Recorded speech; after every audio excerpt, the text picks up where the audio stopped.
We're just getting this breaking news in. Now the Kuwaiti oil ministry has just tweeted that a long-term cooperation agreement to cut oil production is expected to be signed between OPEC and non-OPEC countries. Now, just a few hours ago, the Omani oil minister revealed, quote, "We have an agreement to cut." Several members of OPEC, as well as Russia, are recommending a production cut. And while no formal agreement on the amount of oil that will be cut, will be removed from the market, has been struck, Oman's oil minister, Mohammed al-Rumi, says there is still time to finalize details and that the OPEC nations have secured Russia's participation in the cuts. Will OPEC now band together with Russia to sort of survive all the issues? Number one, President Trump saying keep the spigots open. And number two, Qatar jumping out of OPEC saying we're done.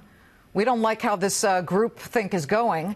Will one side win out before the other? And how will this budding bromance between President Vladimir Putin and Crown Prince of Saudi Arabia impact decisions made at the meeting? We bring in the former U.S. ambassador to Saudi Arabia, Robert Jordan, on this new international oil soap opera.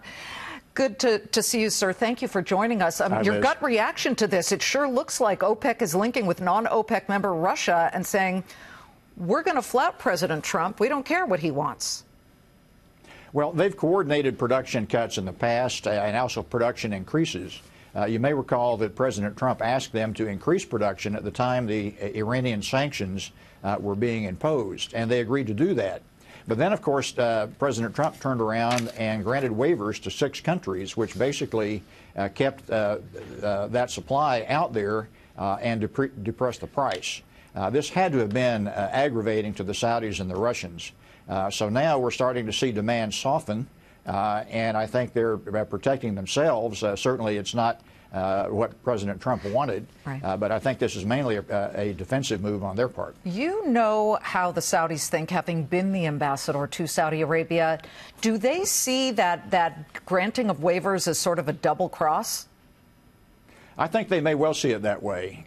They were certainly led to increase production. That dropped the price significantly after the sanctions came in, which was a big surprise, largely because, again, of these waivers to 6 countries. Well, listen, they're going to do what they're going to do. I just wonder if that bromance handshake that everybody was talking about out of the G20 in Argentina, where Crown Prince Mohammed bin Salman met with Vladimir Putin, and by the way, both of them were sort of shoved off to the side in the so-called family or class photo, makes you wonder if they now look at this and say it's us against them. Well, I think there's probably a certain element of that. Certainly, I think at the G20, the Crown Prince was pretty well ignored or marginalized because of the Khashoggi murder and some of his other conduct. So he found probably the only other character in the group that he seemed to feel common interest with at the moment. And I can understand how that might cause them to bond personally. And they have common interests, particularly regarding oil production. Before we go, you know, you're there in Dallas, and I know you knew President Bush 41, and you have to tell us, you know, your favorite memory, because on a day like this where he will be laid to rest, it really makes you wonder, you know, how people who knew him really felt about him. Sure. Well, today's a day of great celebration of his life, and my favorite memory is from August of 2001. I was getting ready to go over to Saudi as ambassador, and I had gone down to Crawford to meet with President Bush 43 and Laura Bush. We had a great lunch and very casual. And 43 says to me, he says, you know, my dad knows the Saudis better than anyone else. In fact, Prince Bandar, the Saudi ambassador, is in Kennebunkport with my parents right now.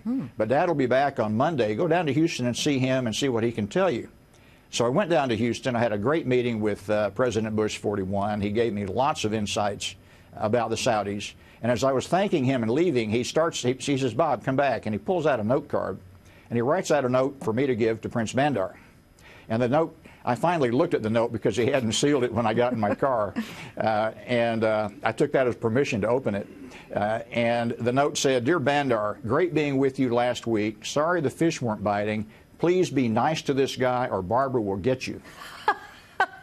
So those are my credentials with Prince Bandar. Always the humor. Always the humorous touch. Thank you very much wonderful. for that memory, Ambassador. It's good to see you. Thanks, Liz. Good to see you. Ambassador Robert Jordan.